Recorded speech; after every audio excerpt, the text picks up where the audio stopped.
attacks post-disaster rebuilding. I recently visited Poisson to meet with Miss Navia, spokesperson of the Spina di Rusula, and we spoke about Poisson's present and future. Old soil can still give birth to new bloom, Miss Navia stated. Hope is like seeing a small cookie when you're starving late at night. You just need a little of it. Skyship Winglet, boon or bane of the Fontaine Research Institute.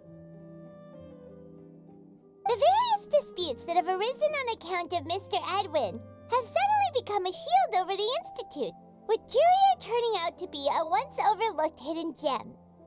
People always call the first researcher mad, but few know what to call the second. And should that latter person achieve a miracle, they would find it all the harder to find a word with which to classify him and his team. Wow! Paimon barely recognizes the people in the reports. Are those really Jurier and Navia? They sound like real big shots. What do you think? Pretty enthralling, huh? The Steambird's idea was pretty simple. With the disaster just having passed, we would print a free edition packed to the margins with good news to calm people down. The value for these big scoops lies in their inevitable follow-ups. We'll publish further reports and go into the stories behind those people. Edwin's assistant, Jurier, created a true flying ship, while Navia is leading people in the reconstruction of their home. I'm sure that these stories could draw even your well-traveled eye.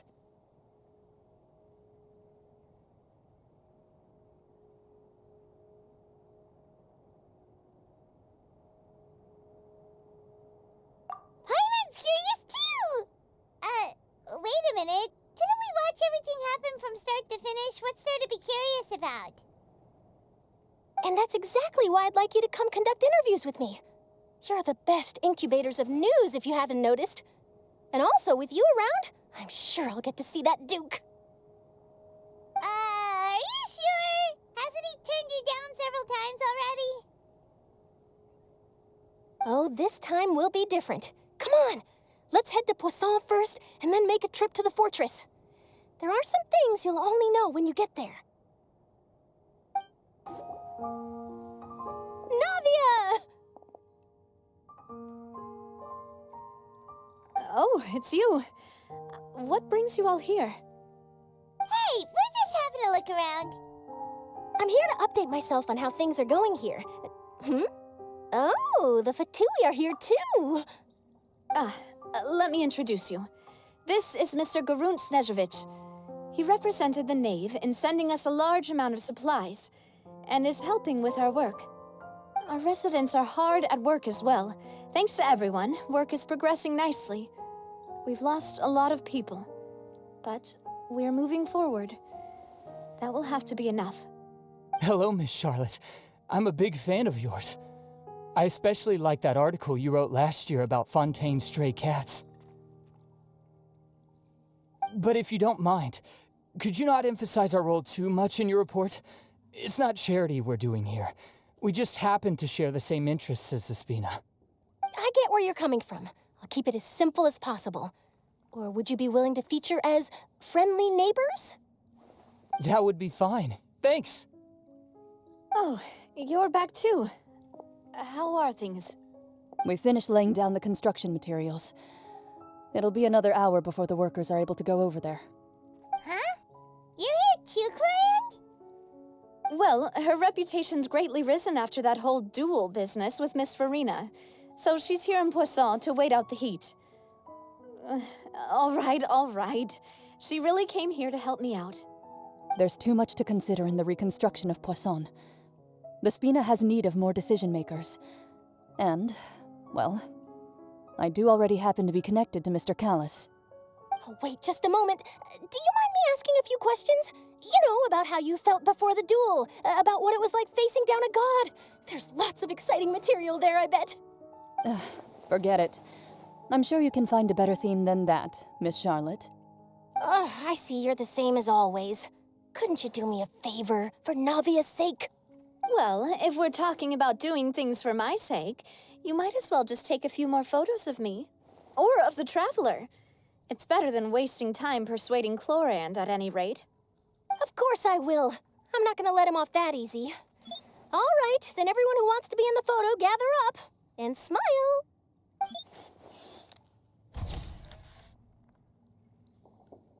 How did it go? Was it a good shot? Did Paimon look cute in it? Not bad. Your addition really helped the composition of the picture. All right, hang on a moment. Let me snap a few more shots.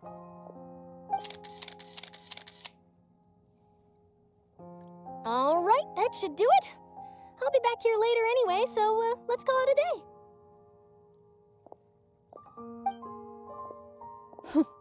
You're very quick. Speed is of the essence when it comes to the news, and freshness is the key. Also, not to brag, but I'm pretty good at building connections. Who knows? I might eventually get that interview with you after all, Miss Chlorand. Wow, you really do have that never say die spirit. I'm impressed. I'll hazard a guess that this is how you got that interview at the Fortress of Maripede. Whoa, you're well informed. Let me make a guess too. I asked Sijuin, who told Monsieur Nervillette, and he told you, right? That's a very complete information chain. In truth, all Monsieur Neuvillette asked me was, when did the fortress become so friendly towards the media? I told him that it was best not to speak too soon. There's no guarantee that Ridesley will make a personal appearance. You're right. I've got to treasure every moment I have with them. In which case, I'll be making a move first. Stay safe now. And tell me if you hear anything interesting. I'll treat you to afternoon tea in exchange.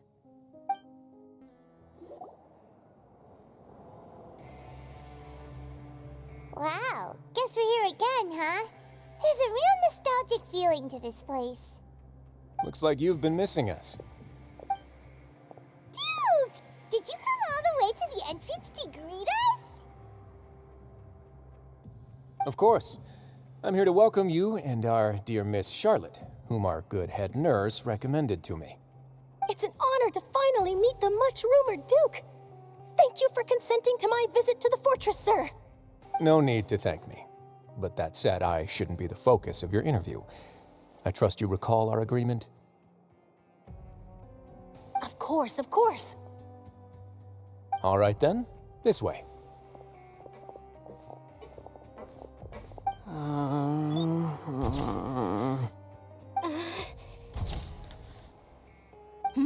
Hey, no need to be so nervous. I've already taken all the photos we need. Miss Charlotte, do these pictures really need to be published on the cover of the Steambird? It would seem that Miss Lorvine doesn't want her face to appear beside that of Mr. Jurier, Sir, please don't say things like that. But it looks like dear Mr. Jurier denies it.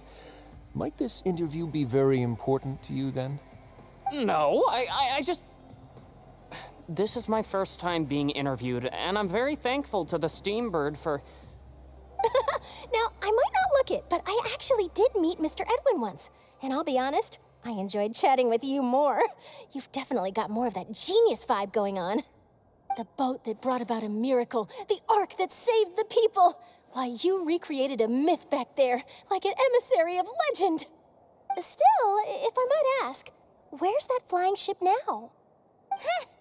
Looks like Charlotte's trying to get herself another exclusive scoop. I have to apologize, but that ship is presently in the bowels of our factory. I'm afraid it won't be easy for you to get a shot of it. Really? Well, then in that case, could I have an interview with you to make up for that loss? You already know my answer, I'm afraid. Best you interview our head nurse instead. Or perhaps you'd like to take another photo of this couple of researchers? Did you really have to use the word couple? Well, then, 2 solo photos will do. Is my hair messed up? Please, someone help me have a look. Things sure are getting pretty lively here. We've seen this kind of thing before. Oh, seems like everyone's here. Would any of you like to try this new drink I came up with? Ah, Sijuin. Hey, Miss Charlotte. why don't you, take some pretty photos of our head nurse? Sure. Come on, Miss Sujwain, over this way. Let's find a brighter spot. Sure. Do I have to smile? So, how have things been at the fortress? Same old, as you can see. Fontaine's undergone some changes, but this place is still more or less the same. Other than that flying ship, it got a tad too much attention, I think. That's why I decided to let the interview go through. We should direct more public opinions toward the behind-the-scenes heroes. Am I right, Mr. Jurier? Miss Lurvine? You're too kind, sir. I believe that you too should have your day in the sun. Not that you would want that, which is a pity. I'll just leave the spotlight to you two.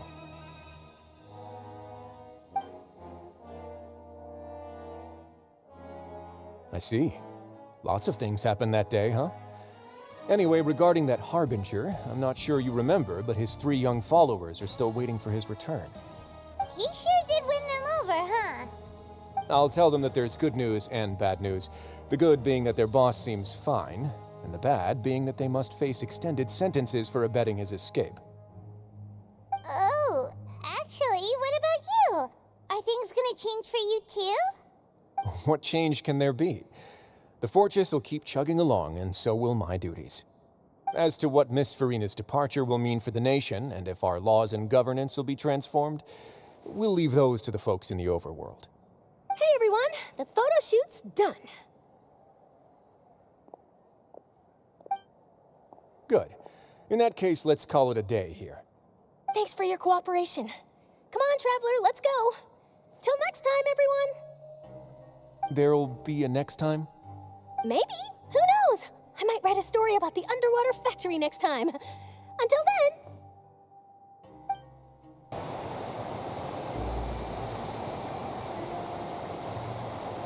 I didn't see them! They really are here! How did you know? Navia mentioned that she stayed in touch with Linny and the others after working together. Apparently, they've been at the docks distributing these strange pockets the whole time since. Traveler, Paimon. Ah, and Miss Charlotte, too. Would you like a magic pocket? What sort of gadget is it? It's a wondrous bag that can be used to carry many things. The water level has returned to normal, but if you see any of your things floating around, you can use this to carry them. Or you could trick a friend into doing it for you. Trick a friend? I wonder which of my friends would fall for that.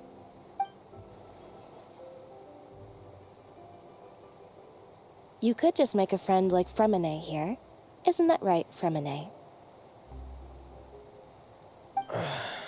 Is this what you meant by, I'll help you make some more friends? To be honest, that sounds pretty sweet. Could I have your contact, please? Sure. Please, write down my address. You sure are working hard to help Fremine socialize. He was the one who proposed doing this. He even wants to assist in our magic shows. Yes, I was planning to first introduce Pear as an assistant, and later Fremine himself. In the future, I think we can leave underwater escape magic to him too. That said, would anyone want to see a diver escape underwater? Oh, it'll work out. Every journey begins with the first step. He'll become a part of our show eventually. Lynette, could you come over? Miss Charlotte says she wants to take a picture of us. Got it. My, that Charlotte is rather perceptive. She got rid of everyone the moment she realized I had something to say to you. So, how have things been, Traveler? Father says that you did a great deal during the latest events. She's very grateful for your contributions to Fontaine. That's all right. We were more than happy to help. So, what's she doing now? Oh, I guess you haven't heard. Well, after Lady Farina left, Father and Monsieur Neuvillette opened negotiations, during which he gave Fontaine's gnosis to her as a diplomatic gift. A diplomatic gift? A gnosis? Yes, I was quite surprised at first myself. But when I thought it over, there were actually a number of things going for it. It could have been done as an apology for the incident with Lord Child, or as thanks for his help in tying the all-devouring narwhal down. Furthermore, Father did also lend significant aid to Fontaine and Poisson. Well, that's true, but this is a gnosis we're talking about. Doesn't this seem a bit irresponsible? I would agree, but I've also heard that it seems that Monsieur Neuvillette has had a significant change of heart regarding the matter. So there's some reason for this that only Neuvillette knows about? I suspect you'll have to ask him about that yourself. Ah, yes, speaking of which, I did see him strolling around the entrance to the Fortress of Maripede a while back. Isn't he real busy and stuff? Paimon didn't think he'd have the time for that. But back to the topic. The gnosis was given to the knave, right? What about Child? They say that he's returned to Snezhnaya to recover from his wounds.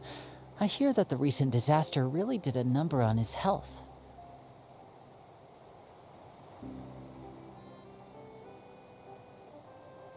That's true. When you think about it, we've had loads of run-ins with the Fatui. To think we'd be allied with them this time. So shocked by such a simple switching of sides?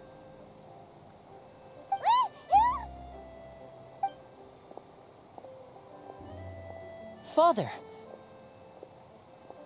Well, well, what do you know? Come to the docks to see how my children are doing and meet the traveler by chance. Please do not pay my accomplishments in Fontaine too much mind. I would have done them regardless. Are you going to take the gnosis back to Snezhnaya? That is our duty as harbingers, yes. Don't be too preoccupied with sides. The goal of the Fatui concerns not a single place or person, but the entire world. With such a grand goal in mind, it is inevitable that we must wear many masks. Switching my masks is something I've always done. Well, that depends on many things. No one truly knows what the future holds. What good is honesty if you can't rely on it forever? As for you, I very much look forward to our next collaboration. Good things cannot be achieved alone, and you've proved yourselves to be great partners.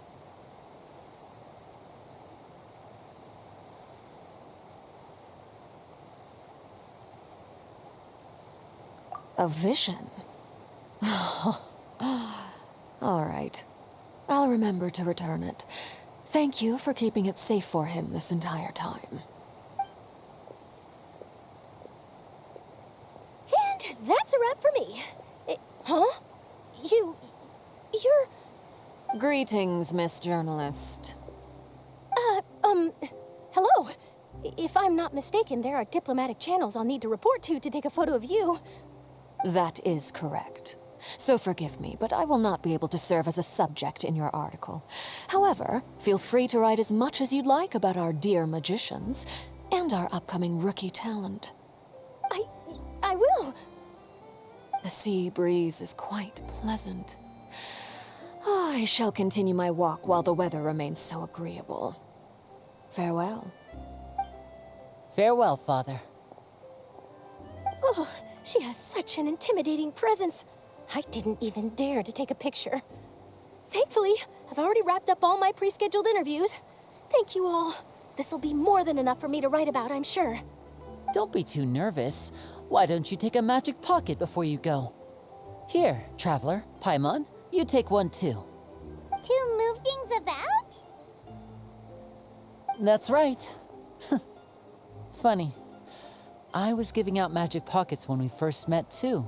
And what do you know? I'm doing the exact same thing right now. So many things have happened, but the pockets are still the pockets. I guess this must be life. We will all follow our own paths, and serendipity will lead you to your fated friends. All right then. We'll be handing out pockets in some other districts later, so we'll get going now. Have a good day, you two. Well, guess we sent Charlotte off. Shall we go see how Neverlette's doing? As long as he's not so busy that he doesn't have time to chat anyway.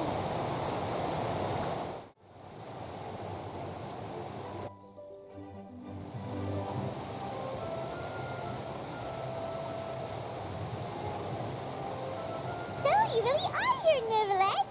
Paimon didn't think you were going to have free time this hour of the day. Really? Oh, I suppose you must have met Mr. Linney.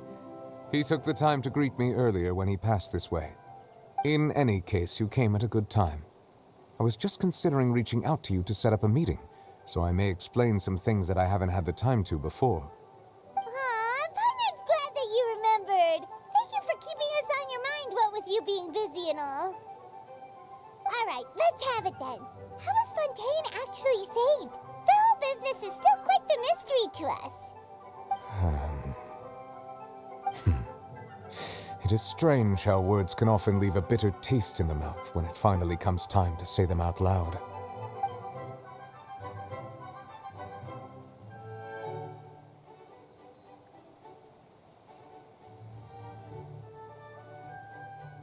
Whoa. So that's what happened? Focalor destroyed the divine throne of the Hydro Archon and restored your power to you, transforming you into a fully fledged elemental dragon sovereign. But Paimon still doesn't quite get what you did to save the Fontanians from dissolving. For me, the authority of the ancient dragons refers to absolute control over the hydro element. Fontanians were incomplete humans born of Egeria's use of the power of the primordial sea, with constitutions similar to that of mimics. But so long as those primordial energies remain within them, I could use the ancient dragon's authority to grant them true blood, after the fashion in which life was first brought into being on this planet. In other words, when I gave my verdict, Fontanians became true humans, and thus would naturally no longer be dissolved by water from the primordial sea. Focalor must have counted on you to make that decision as well. Your verdict was the key to making the prophecy appear to have come true while saving everyone.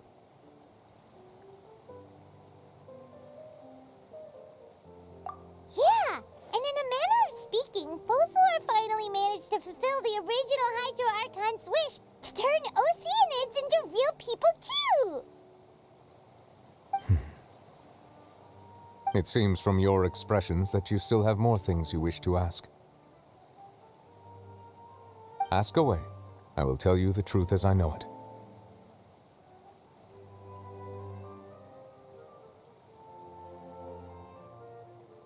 I have investigated his case along many avenues, and I have learned that he once fell into an unknown chasm when he was young. There, by chance, he awakened the all-devouring narwhal. But whether it be by sentiment or reason, that should not have been enough to consider him the root cause of the disaster. At most, he would have had tangential liability. As for the judgment passed by the Oratrice during the trial, whether it was due to that liability by association or Focalor deliberately using him to buy time for us on the assumption that he would be able to hold the creature off, I cannot say. Guess Focalor had Fontanians in mind the whole time. In the end, it was thanks to her that they finally became real humans. Hang on a second. Paimon suddenly got another question. Back when Fontanians hadn't yet become real humans, were the children they had also transformed Oceanids? Life has always flowed like water. Do you recall how Fontanians would often come to the Fountain of Lucine to pray for children? Yeah, Lynette said the fountain is where all the waters in Fontaine converge. In truth, even those couples did not know that such prayers were no mere custom, but instead a form of ritual. Those Oceanids who were blessed within the spring water would later descend as new humans in the coming months. Paimon sorta gets it now. Either way, seems like this ritual won't be of any further use, but it'll probably live on as a local custom. Ask away. I will tell you the truth as I know it. Yeah, about that. Risley said Farina has already left. What's that all about? Ah, Lady Farina. The people are only aware that her death sentence has not been carried out.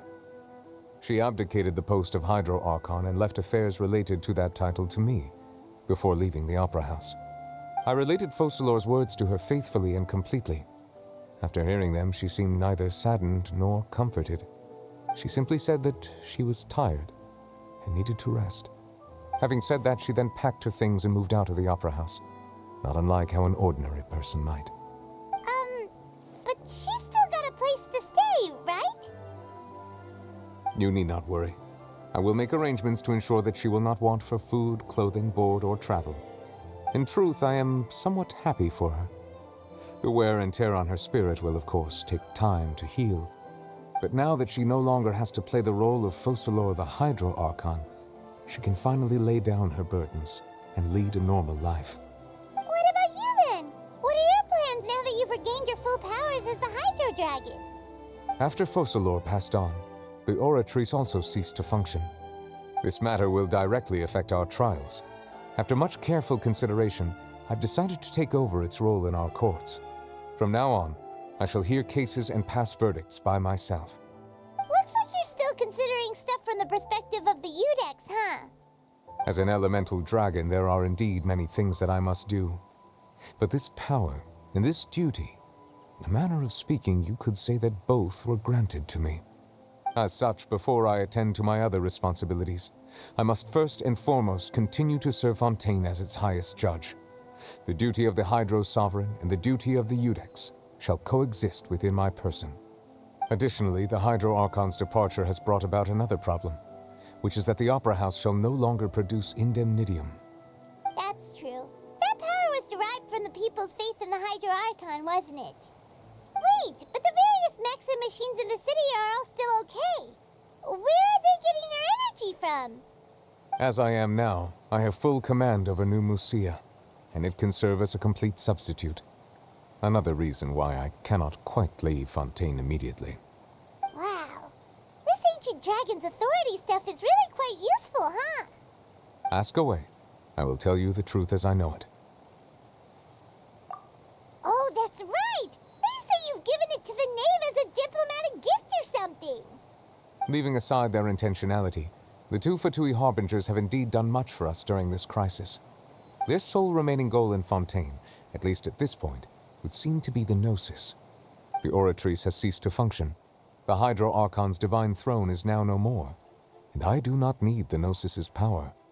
As such, it has lost all meaning for Fontaine. If the Fatui have impure designs, then we might as well accede to their request now, and avoid unnecessary conflict. What complicated considerations! Paimon thought you were just giving it to them out of gratitude to the knave and as an apology to Child. Ask away. I will tell you the truth as I know it. You will soon be heading to Natlan, I presume. I'm afraid that I have little talent as a travel guide, so all I can do is tell you what I know about that land. As far as I'm aware, Natlan can be said to be a nation of dragons. A nation of dragons? You mean like you? No, I suspect that I would not find myself welcome there. Unlike ancient dragons such as myself, the dragons of Natlan have undergone long years of development and evolution. Large numbers of them have entered a form of coexistence with humanity. Natlan is also the nation of war. War ravages those lands like an undying flame. There is one other piece of information I got incidentally from my negotiations with the knave that I believe may be useful to you. The harbinger known as the Captain has thrown his hat into the endless ring of war. The Captain. Sounds like a real tough customer. Seriously, everywhere you look, there's a Fatui Harbinger doing their thing. I suggest that you fully prepare yourself before going to Natlan. In the meantime, Fontaine's doors will always be open to you. Ask away. I will tell you the truth as I know it. Hang on a sec. Paimon's still got a question about the Gnosis. When we spoke to Lenny earlier, he mentioned that your attitude towards giving away the Gnosis had clearly changed. We guessed that there might be some reason for it that only you were aware of. No wonder the House of the Hearth is the Fatui's intelligence division. They are certainly sharp. So regarding this specific issue, I was just getting ready to share something with you. What is it? In truth, I exchanged some further words with that lady named Skirk after sending you two back to the surface. It went something like this.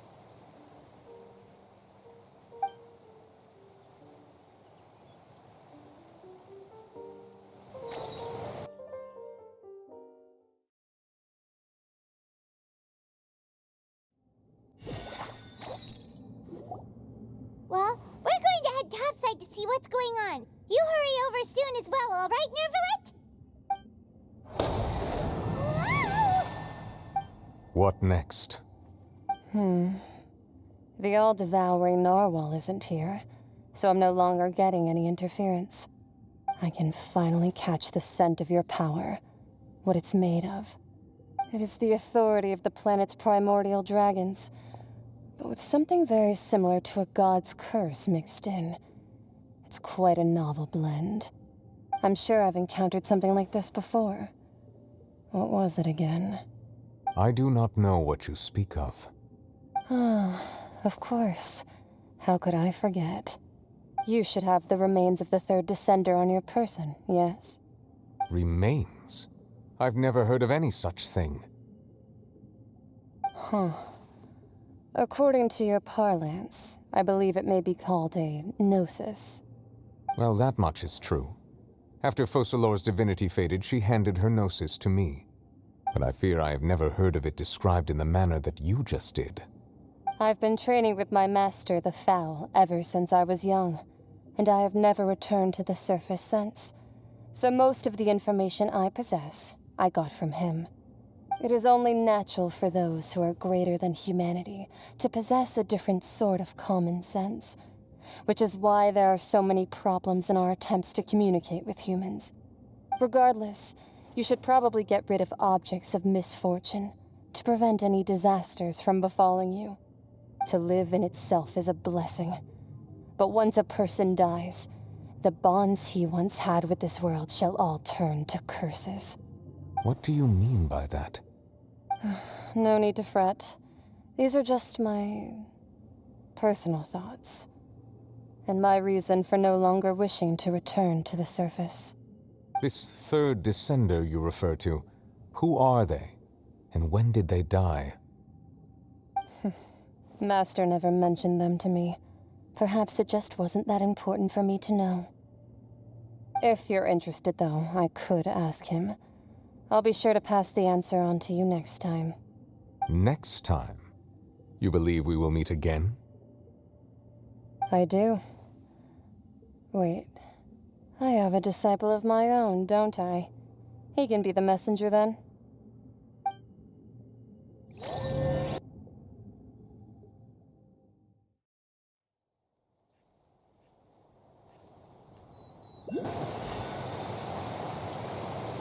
That's what she told me. Whether it would prove useful or not, I wanted to pass that information on to you. The remains of the third descender? So that's what the Gnosis actually are. Paimon just thought they looked like chess pieces. How could they be a person's remains? All the same, assuming that there was no misunderstanding or special metaphor at play, that is what she meant to say. And she said that it would bring misfortune and that you should check it, which is why you gave it to the Fatui. If she speaks the truth, then I would simply be putting Fontaine at unnecessary risk by keeping it here.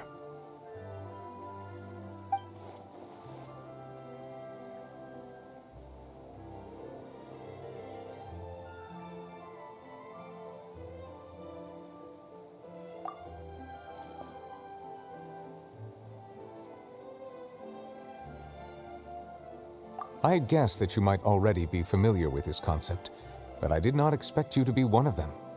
That means that the Gnosis, which are exceedingly element-compatible and can even enhance elemental abilities, do indeed come from the third descender. I wonder, does your body also possess similar properties? Like being able to use elemental powers without a vision. That does sort of count as special compatibility, right? No, let's not think about this stuff right now. It just feels creepy. Comparing the Traveler to the